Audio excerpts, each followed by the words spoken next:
எல்லாரும் வந்துட்டாங்களா? 18 பேர் வந்திருக்காங்க. நெருங்கிட்டாங்க. ஓகேங்க. இதுக்கு முன்னாடி எவ்வளவு பேர் இருந்தாங்க? 25 வரைக்கும் தாங்க. பாப்போம், ஒரு 2 minutes வெயிட் பண்ணுவோம். வரட்டும். A prosecutes B for stealing a cow from him. B is convicted. A என்ன பண்றாரு? பசுமாட்டை திருடிட்டதாக ஒரு வழக்கு போடுறாரு. அந்த வழக்குல வந்து B வந்து கன்விக்ட் ஆயிடுறாரு. அவர் குற்றம் புரிஞ்சாருன்னு கன்விக்ட் பண்ணிடுறாங்க. A afterwards sues C for the cow which B had sold to him before his conviction. இந்த இவர் கன்விக்ட் ஆகிறதுக்கு முன்னாடி B என்ன பண்றாரு? C கிட்ட வந்து அதை வித்துறாரு, அந்த பசுமாட்டை. இவர் அந்த அந்த பசுமாட்டை கேட்டு வழக்கு போடுறாரு. As between A and C, the judgment against B is irrelevant. So இவர் வந்து திருடனார்னு இவருக்கு கன்விக்ஷன் கொடுத்தாங்க பாருங்க. அந்த கன்விக்ஷன் கொடுத்த அந்த தீர்ப்பை இந்த recovery of the movable property கேஸ்ல போட முடியுமா அப்படின்னா போட முடியாது. இட் இஸ் irrelevant அப்படின்னு சொல்றாங்க. அடுத்தது D. A has obtained a degree for possession of land against B. C. B's son. B's son murders A in consequence. The existence of the judgment is relevant as showing motive for a crime. So இதுதான் நம்ம சொன்னேன். வழக்கு போடுறாங்க, வழக்கு போட்டு வழக்கு இவருக்கு எகென்ஸ்டா தீர்ப்பாயிடுது. அந்த கோவத்துல யார் ஜெயிச்சாங்களோ அவங்கள போய் இவர் வெட்டிடுறாருன்னா, அப்ப அந்த மோட்டிவ் ப்ரூவ் பண்றதுக்காக அந்த தீர்ப்பை வந்து நீதிமன்றத்துல போடலாம் அப்படின்னு சொன்னேன். அதுதான் அதுக்கான அனதர் இல்லஸ்ட்ரேஷன் தான் இது சொல்லியிருக்காங்க. இன்னொரு illustration. A is charged with theft and with having been previously convicted of theft. The previous conviction is relevant as a fact and issue. இப்போ நம்ம ஏற்கனவே பார்த்திருப்போம், previous conviction வந்து enhanced punishment வரும் பொழுது it is a relevant fact. அதுக்கு charge எப்படி frame பண்ணுங்கிறத பத்திலாம் தனியா நம்ம அந்த ட்ரையல் ப்ரொசீஜர்ல பார்த்தோம். அது மாதிரி ஒரு ப்ரீவியஸ் கன்விக்ஷன் வந்து ரெலவெண்டா இருக்கும் பொழுது அந்த ப்ரீவியஸ் கன்விக்ஷனை ப்ரூவ் பண்றதுக்காக அந்த தீர்ப்பை போடலாம். A tried for the murder of B. The fact that B prosecuted A for libel and that A was convicted and sentenced is relevant under section 8 as showing the motive for the factorization. So இது வந்து டைரக்டா வரலினா கூட motive, இந்த இவர் வந்து defame பண்ணிக்கிட்டே இருந்தாரு, அதனால அந்த மோட்டிவ் ப்ரூவ் பண்றதுக்காக அந்த ஜட்ஜ்மெண்ட்டை போடலாம். ஸோ இந்த மாதிரி இப்போ இந்த 43 வந்து மேக்ஸ் இட் வெரி கிளியர். நீங்க செக்ஷன் 40, 41, 42 இந்த மூணுக்குள்ளார கொண்டு வந்தா மட்டும்தான் ஒரு ஜட்ஜ்மெண்ட்டை நீங்க நீதிமன்றத்துல ரெலவெண்ட் ஃபேக்டா போட முடியும். அப்படி இல்லைன்னா நீங்க ரெலவெண்ட் ஃபேக்டா போட முடியாது. அப்படி இல்லாம போடணும்னா நீங்க இந்த 5 to 55ல வேற ஏதாவது ஒரு ப்ரொவிஷன் கீழே கொண்டாந்து போடணும். அந்த சமயத்தை தவிர வேற எதுக்காகவும் போட முடியாது. எய்தர் மோட்டிவ்லயோ அல்லது செக்ஷன் 13 கீழே டிரான்சாக்ஷன், அந்த ரெண்டை ப்ரூவ் பண்றதுக்கு மட்டும் போடலாம். அதுதான் 43 சொல்லக்கூடிய விஷயம். அடுத்தது fraud or collusion in obtaining a judgment or incompetency of court may be proved.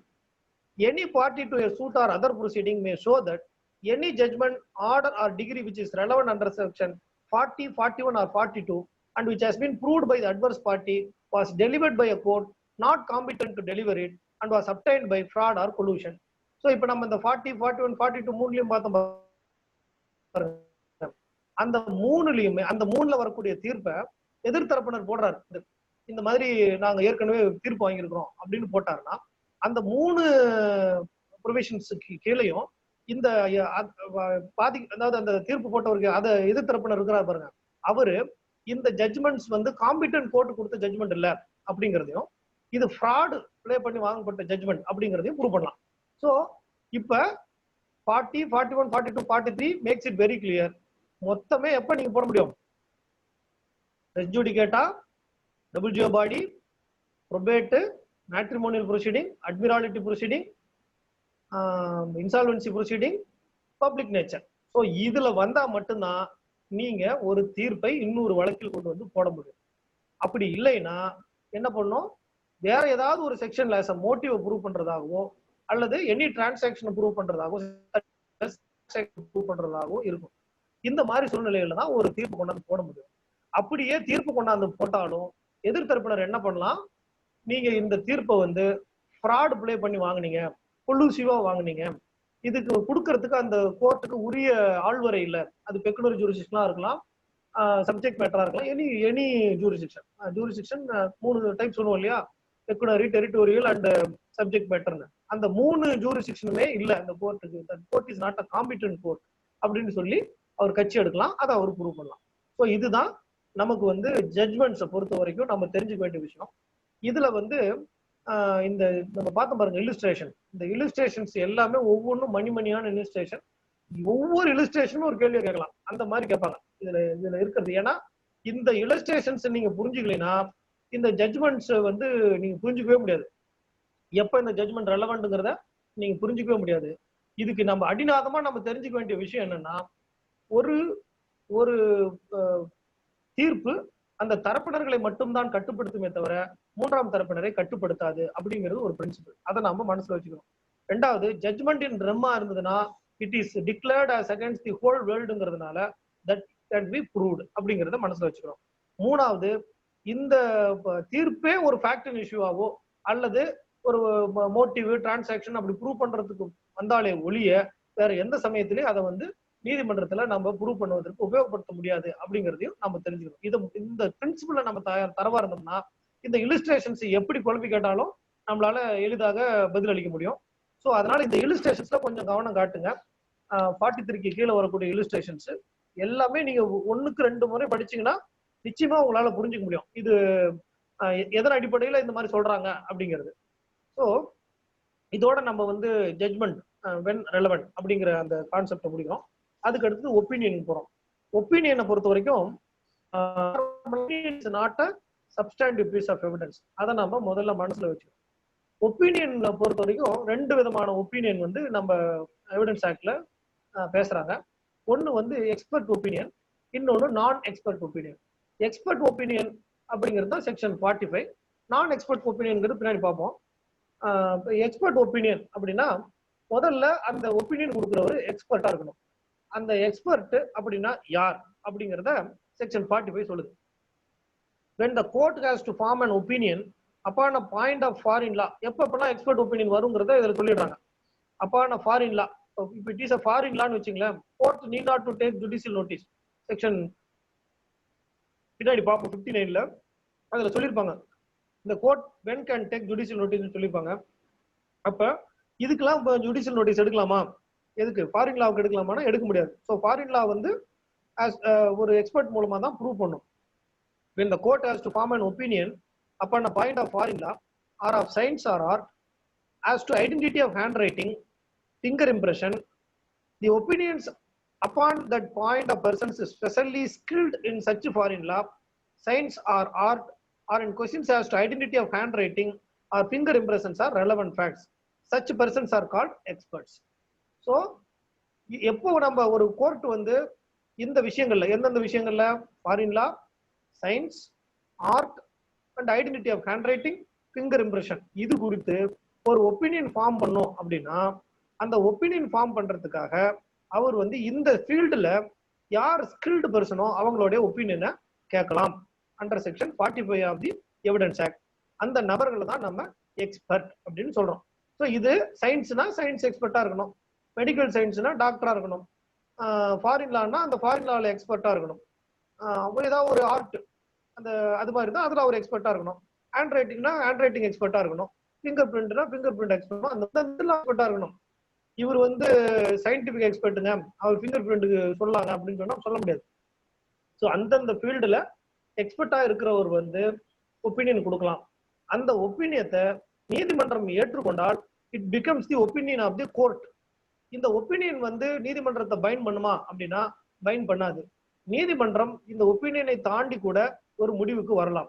அந்த ஒப்பீனியன் கொடுக்கக்கூடிய எக்ஸ்பர்ட் என்ன பண்ணணும்னா தான் ஏன் இப்படி ஒரு ஒப்பீனியனை வந்து நான் சொல்றேன் அப்படிங்கிறதுக்கான பேசிஸை சொல்லணும். என்னென்ன இதனுடைய அடிப்படையில அவர் இப்படி ஒரு முடிவுக்கு வந்தார் அப்படிங்கிறதுக்கான அடிப்படை காரணிகளை சொல்லணும். அந்த அடிப்படை காரணிகள் நீதிமன்றம் ஆராய்ந்து அது வந்து ஏற்புடையதாக இருந்தா இந்த ஒப்பீனியனையும் ஏத்துக்கும். அந்த ஒப்பீனியனை ஏத்துக்கிட்டா it becomes the opinion of the court. அப்போ சப்போஸ் அதை ஏத்துக்கலன்னு வச்சுங்க, இந்த அடிப்படை காரணிகள் வந்து சரியில்லை அப்படின்னா கோர்ட் வந்து need not to take the opinion of the expert, it can form its own opinion. அதனால இந்த அளவுக்கு தான் ஒரு எக்ஸ்பர்ட் ஒப்பீனியனுக்கான ப்ரொபேட்டிவ் வேல்யூ இருக்கு. ஸோ அதை நம்ம மனசுல வச்சுக்கணும். அடுத்தது Opinion of examiner of electronic evidence. When in a proceeding, the court has to form an opinion on any matter relating to any information transmitted or stored in any computer resource or any other electronic or digital form. The opinion of the examiner of electronic evidence referred to in section 79 of the Information Technology Act 2000 is a relevant fact. So, எப்படி நம்ம இந்த 4 ஃபீல்டுல வந்து நம்ம expert opinion கேட்கிறோமோ அதே போல electronic evidence பொறுத்தும் அந்த எலக்ட்ரானிக் எவிடன்ஸ் உடைய எக்ஸ்பர்ட் கிட்ட opinion court can seek under section 45A of the Indian evidence act. அடுத்தது section 46, facts bearing upon opinions of experts. Facts not otherwise relevant or relevant if they support or inconsistent with the opinion of the experts when such opinions are relevant. The question is whether A was poisoned by a certain poison. The fact that the other persons who exhibited certain symptoms which experts affirm are denied to be symptoms of that poison is relevant. The question is whether an obstruction to a harbor is caused by a certain sea wall. The fact that the other harbors similarly situated in other respects but where there were no such sea walls began to be obstructed at about the same time is relevant. So இது என்னன்னா நம்ம முன்ன சொன்னோம் இல்லையா, opinion form பண்றதுக்கு பேசிக் factors இருக்கணும். அந்த ஃபேக்டர்ஸின் அடிப்படையில் தான் அவர் ஒப்பீனியன் ஃபார்ம் பண்ணணும். அவர் பாட்டுக்கும் அவருடைய விம்ஸ் அண்ட் ஃபேன்சிஸ்க்குலாம் ஒப்பீனியன் சொல்ல முடியாது. அந்த ஒப்பீனியனை சப்போர்ட் பண்றதுக்கோ அதை ரிபட் பண்றதுக்கோ நம்ம வந்து எவிடன்ஸ் விடலாம். அதுக்கான சப்போஸ் இப்போ ஒரு எக்ஸ்பர்ட் சொல்றாரு இந்தந்த காரணிகள் அடிப்படையில நான் இந்த ஒரு முடிவுக்கு வரேன் அப்படின்னு சொல்றான்னு வச்சுங்க. அப்ப அது இந்த காரணிகள்லாம் அதுக்கான சோர்ஸே கிடையாது அப்படின்னு நம்ம வந்து ப்ரூவ் பண்ணலாம், அவரை வந்து ரிபட் பண்ணலாம். அதுதான் வந்து செக்ஷன் 46ல பண்ணலாம் அப்படின்னு சொல்றாங்க. அது ரெலவெண்ட். இப்போ வந்து ஹயார்ட் போன் இருக்கு. ஹயார்ட் போன் வந்து நம்ம ஸ்ட்ராங்குலேட் பண்ணும்பொழுது ஹயார்ட் போன் வந்து இன்வர்டா ஃப்ராக்சர் ஆயிடும். அந்த மாதிரி இன்வர்ட் ஃப்ராக்சர் ஆகிறது வந்து it is a symptom for strangulation. இதுவே வந்து ஹேங்கிங்கா இருந்தா அவுட்வர்டா ஃப்ராக்சர் ஆகும் அல்லது ஃப்ராக்சரே ஆகாது. Hard bone will not get fracture. அப்படி ஃப்ராக்சர் ஆனாலும் அவுட்வர்டா பண்ணும். ஸோ அந்த மாதிரி இது நெக் கண்ட்ரக்ஷன் ஆகும்போது இந்த ஹயார்ட் போன் உடைஞ்சுதா அல்லது வந்து எக்ஸ்ட்ரானியஸ் ப்ரெஷர் வந்து கழுத்துல அழுத்தும் போது ஹயார்ட் போன் உடைஞ்சுதா அப்படிங்கிறத ஒரு எக்ஸ்பர்ட் வந்து நீதிமன்றத்துல சாட்சியமா சொல்ல முடியும். ஸோ அப்ப அது எதுக்கு வரும்னா அது கொலையா தற்கொலையான்னு முடிவு பண்றதுக்கு உபயோகரமா இருக்கும். அப்ப அந்த மாதிரி சொல்லும் பொழுது இப்ப இந்த இன்வர்ட் ஃப்ராக்சர், அந்த ஹயார்ட் போனுடைய inward fracture or outward fracture, இதுக்கு மாதிரி ஒரு டாக்டர் வந்து ஒரு ஒப்பீனியன் சொல்றாருன்னு வச்சுங்க. அந்த சமயத்துல நம்ம வந்து என்ன பண்ணலாம், அவரை ரிபட் பண்றதுக்காக அந்த ரெலவெண்ட் ஃபேக்ட்ஸையும் நம்ம எவிடன்ஸா விடலாம். சப்போஸ் இப்போ வந்து சம்டைம்ஸ் என்ன ஆகும்னா ஒரு பாடியை வந்து டிரான்ஸ்போர்ட் பண்ணும்போது கூட இந்த ஹயார்ட் போன் உடையறதுக்கு வாய்ப்பு உண்டு. கழுத்துல ஹயார்ட் போன் உடைந்ததுக்கு வாய்ப்பு உண்டு. அதுக்கு என்ன பண்ணுவாங்கன்னா வெதர் தட் ஃப்ராக்சர், அந்த ஹயார்ட் போன்ல இருக்கக்கூடிய ஃப்ராக்சர் வந்து போஸ்ட்மார்ட்டம் ஃப்ராக்சரா ஆன்டிமார்ட்டம் ஃப்ராக்சராங்கிறத கண்டுபிடிக்கணும். அதுக்கு ஒரு ஹிஸ்டோபேத்தாலஜிக்கல் எக்ஸாமினேஷன் ஒன்று இருக்கு. அதன் மூலமா கண்டுபிடிக்கலாம் அது வந்து போஸ்ட்மார்ட்டம் ஃப்ராக்சரா அல்லது ஆன்டிமார்ட்டம் ஃப்ராக்சரா. ஸோ அந்த மாதிரியான நடவடிக்கைகள் எடுக்கப்பட்டதா, இது வந்து போஸ்ட்மார்ட்டம் ஃப்ராக்சரா கூட இருக்கலாம், இது ஆன்டிமார்ட்டம் ஃப்ராக்சர் கிடையாது அப்படின்னு கூட நம்ம அது ப்ரூவ் பண்ணுவதற்கு ரெலவெண்ட் ஃபேக்ட்ஸ்லாம் இருந்ததுன்னா செக்ஷன் 46 கீழே நம்ம கொண்டு வரலாம். ஸோ இது இதை நம்ம ஞாபகம் வச்சுக்கணும். அந்த ஃபேக்டர்ஸ் வந்து இட் இஸ் இம்பார்ட்டன்ட்ங்கிறத ஞாபகம் வச்சுக்கணும். அதுதான் நம்ம ஏற்கனவே சொன்னோம், இந்த மோடிஸ் மெடிக்கல் ஜூரிஸ்ப்ரூடன்ஸ்லாம் நம்ம ரிலே பண்ணலாம். அது மாதிரி எல்லாத்துக்குமே பண்ணலாம். எனி எக்ஸ்பர்ட் வந்து நம்ம கிராஸ் எக்ஸாமின் பண்ணும்போது we must bear that in mind. அந்த அவங்க சொல்லியிருக்கக்கூடிய அந்த அடிப்படை காரணிகள் இருக்கு இல்லையா, அதெல்லாம் இந்த ஒப்பீனியன் ஃபார்ம் பண்றதுக்கு சரியா இருக்குமா இல்ல வேற இன்ஃபுளுன்ஸ் அது கொடுக்குமா அப்படிங்கிறத நம்ம பண்ணலாம். அடுத்தது opinion as to handwriting when relevant. When the court has to form an opinion as to the person by whom any document was written or signed, the opinion of any person acquainted with the handwriting of the person by whom it supposed to be written or signed, that it was or was not written or signed by that person is a relevant fact. A person is said to be acquainted with the handwriting of another person when he has seen that person write or when he has received documents purporting to be written by that person in answer to documents written by himself or under his authority and addressed to that person, or when in the ordinary course of business documents purporting to be written by that person have been habitually submitted to him. So இதுதான் ரெண்டாவது type. நம்ம சொன்னோம் இல்லையா, expert opinion ஒன்று சொன்னோம், நான் expert opinion ஒன்று சொன்னோம். எக்ஸ்பர்ட் ஒப்பீனியன் வந்து செக்ஷன் 45 கீழே வந்துடும். he must be an expert. அவர் எக்ஸ்பர்ட்டா இருந்தா மட்டும்தான் இதுல 45 கீழே ஒப்பீனியன் கேட்க முடியும். அந்த ஒப்பீனியன் பிகம் ரெலவெண்ட். இந்த செக்ஷன் 47ங்கிறது வந்து it is not expert, it is நான் எக்ஸ்பர்ட். நான் எக்ஸ்பர்ட்ங்கிறவங்க எப்போ வருவாங்கன்னா, இந்த அக்கௌண்டன்ஸ் உங்களுக்கு ஒரு அக்கௌண்டன்ஸ் இருக்கு, அவங்க அடிக்கடி பார்த்து பழகி இருக்காங்க அப்படின்னா அவங்க வந்து நீதிமன்றத்துல வந்து சாட்சியம் அளிக்கலாம். அதுதான் இந்த 47 கீழ வர்றது.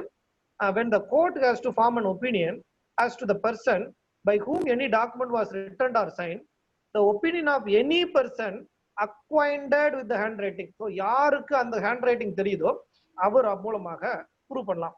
By person by whom it is supposed to be written or signed that it was or was not written or signed by that person is a relevant fact. So அப்ப என்ன, நீங்க இந்த ஒரு ஹேண்ட் ரைட்டிங்கை எக்ஸ்பர்ட்டுக்கு அனுப்பி அந்த அந்த அந்த கான்டெம்பரரிஸ் பீரியட் ஆஃப் டாக்குமெண்ட்ஸை வச்சு இந்த ஹேண்ட் ரைட்டிங் இவருதா, இதுல இருக்கக்கூடிய சிக்னேச்சர் இவருதா அப்படின்னு கம்பேர் பண்ணி நீதிமன்றத்துல வந்து சாட்சியம் அளிக்கிறது ஒரு வகை, அது எக்ஸ்பர்ட் ஒப்பீனியன் சொல்றோம். இன்னொரு வகை என்னன்னா, இந்த ஹேண்ட் ரைட்டிங் எழுதுறாரு பாருங்க, இந்த எழுதுறவர் கூட இவர் பழக்கத்தில் இருக்கார், இவருக்கு வந்து அந்த handwriting is acquainted with that handwriting in ordinary course of transaction. அந்த மாதிரி இவர் பார்த்து பழகின விஷயத்த அவர் நீதிமன்றத்துல வந்து சொல்லலாம். ஆமாங்க, எனக்கு தெரியும், அவருடைய கையில் தெரியும், அவர் என்னுடைய நண்பர் தான், எனக்கு நிறைய கடிதங்கள் எழுதியிருக்காரு, அந்த கடிதங்கள் எல்லாம் அந்த கடிதத்தில் இருக்கக்கூடிய கையெழுத்தை வைத்து தான் நான் இந்த ஆவணத்தில் உள்ள கையெழுத்தும் அவருடைய கையெழுத்து நான் சொல்றேன், அந்த கையொப்பத்தை வச்சுதான் இந்த கையொப்பத்தை நான் வந்து அவருடைய கையொப்பம்னு சொல்றேன் அப்படின்னு அந்த நான் எக்ஸ்பர்ட் இவர் பார்த்து பழகினவர் அவர் கூட வந்து இந்த 47 கீழ ஒப்பீனியன் சொல்லலாம். A person said to be acquainted with the hand, அதுக்கு எக்ஸ்பிளனேஷன் சொல்றாங்க, யார் அப்படி சொல்லலாம் அப்படிங்கிறதுக்கு சொல்றாங்க. A person is said to be acquainted with the handwriting of another person when he has seen that person write, அவர் எழுதுவதை பார்த்த நபர் சொல்லலாம். When he has received documents purporting to be written by that person in answer to the documents written by himself. Suppose இவருக்கு ஒரு கடிதம் எழுதுறாரு, அவருக்கு எழுதுறாரு, அவர் வந்து இவருக்கு ஒரு ரிப்ளை அனுப்புறாரு. ஸோ அப்ப என்ன பண்ணலாம், இந்த கடிதத்திற்கு பதில் கடிதம் வருது, அந்த பதில் கடிதத்துல இருக்கக்கூடிய கையொப்பம் அவருடைய கையொப்பம், அவருடைய கையெழுத்து அப்படின்னு ஒரு முடிவு பண்ணலாம், அவர் சொல்லலாம். அடுத்தது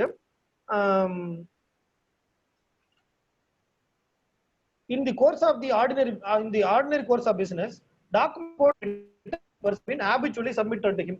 இப்போ வந்து எங்க நீதிமன்றத்துல வந்து என்ன பண்ணுவாரு, ஹெட் கிளர்க்கு நோட் போடுவாரு, நோட் போட்டு என்கிட்ட சப்மிட் பண்ணி அப்ரூவல் கேட்பாரு, நான் அப்ரூவ்டுன்னு எழுதுவேன். இப்ப அந்த நோட் போடுறாரு பாருங்க, ஹெட் கிளர்க் நோட் போடுறாரு பாருங்க, அதன் மூலமாக ஐ ஆம் acquainted with his hand writing and his signature. அதை பார்த்து பழகின முறையில எனக்கு அவருடைய ஹேண்ட் ரைட்டிங் தெரியும், அவருடைய கையொப்பமும் தெரியும். அதே போல நான் அப்ரூவ்டு எழுதுறேன் பாருங்க, அப்ரூவ்டு எழுதி கையெழுத்து போடுறேன் பாருங்க, அந்த அப்ரூவ்டு அப்படின்னு கையெழுத்து போடுறது இது அவர் பார்த்து பழகி அவரு அக்வைண்டட் ஆயிடுவார். ஸோ இந்த மாதிரி இந்த கோர்ஸ் ஆஃப் டிரான்சாக்ஷன்ல, ஆர்டினரி கோர்ஸ் ஆஃப் டிரான்சாக்ஷன்ல ஒரு அலுவலகத்தில் பணிபுரியக்கூடிய கலீக்ஸ் அவங்களுக்கு அந்த கையொப்பம் தெரிந்திருக்கிறதுக்கு வாய்ப்பு இருக்கு, இது ஒரு வகை. இன்னொன்னு, நம்ம we are transacting with other department வச்சுக்கலாம். இப்போ வந்து நான் பேங்க் வந்து என்ன பண்ணும், செக் கொடுப்போம், எங்க நீதிமன்றத்துல வரக்கூடிய இதுக்கெல்லாம் செக் கொடுக்குறோம் பாத்தீங்களா, அந்த செக் கொடுக்கும் பொழுது நான் என்ன பண்ணுவேன், என்னோட கையெழுத்து போட்டு செக் போடுவேன், அதுக்கான ஸ்பெசிமென் சிக்னேச்சர் பேங்க்ல வச்சிருப்பாங்க, ஐடென்டிஃபை பண்ணிருப்பாங்க, அதை அட்டஸ்ட் பண்ணிருப்பாரு என்னுடைய பிரிடெசஸாரோ அல்லது ஒரு ஆபீஸரோ அட்டஸ்ட் பண்ணுவாங்க என்னுடைய ஹேண்ட் ரைட்டிங், இதுதான் இவரோட ஜட்ஜோடைய கையொப்பம்னு. ஸோ இதை வச்சு அவர் முடிவு பண்ணுவார், இது இவருடைய கையொப்பம் தான். ஏன்னா ரெகுலரா நம்ம அவருக்கு டிரான்சாக்ட் பண்றோம், கையெழுத்து போட்டு அனுப்புறோம், அவர் அந்த பில்லை பாஸ் பண்ணிட்டே இருக்காரு. ஸோ இதன் மூலமாக ட்ரெஸரி வந்து என்னுடைய ஹேண்ட் ரைட்டிங்கை வந்து டிபோஸ் பண்ணலாம், அந்த பேங்க் வந்து என்னுடைய ஹேண்ட் ரைட்டிங்கை டிபோஸ் பண்ணலாம். இதெல்லாம் எது, பை விர்ச்சு ஆஃப் அக்வைண்டன்ஸ். பார்த்து பழகுறது, பார்த்து பழகும் போது இவர் கையொப்பம் இப்படிதான் இருக்கும் அப்படின்னு அவங்க தெரியும், அவர்கள் கூட நீதிமன்றத்தில் வந்து ஒப்பீனியன் சொல்லலாம். எப்ப இந்த மாதிரி சூழ்நிலையில வந்தா சொல்லலாம். ஸோ இதுதான் நான் எக்ஸ்பர்ட்டோடைய ஒப்பீனியன். இந்த ரெண்டு ஒப்பீனியனுமே relevant under the evidence Act. இந்த ரெண்டு ஒப்பீனியன் நீதிமன்றம் வந்து ஏத்துக்கணுமா அப்படின்னு கேட்டா ஏத்துக்கணும்னு அவசியம் கிடையாது.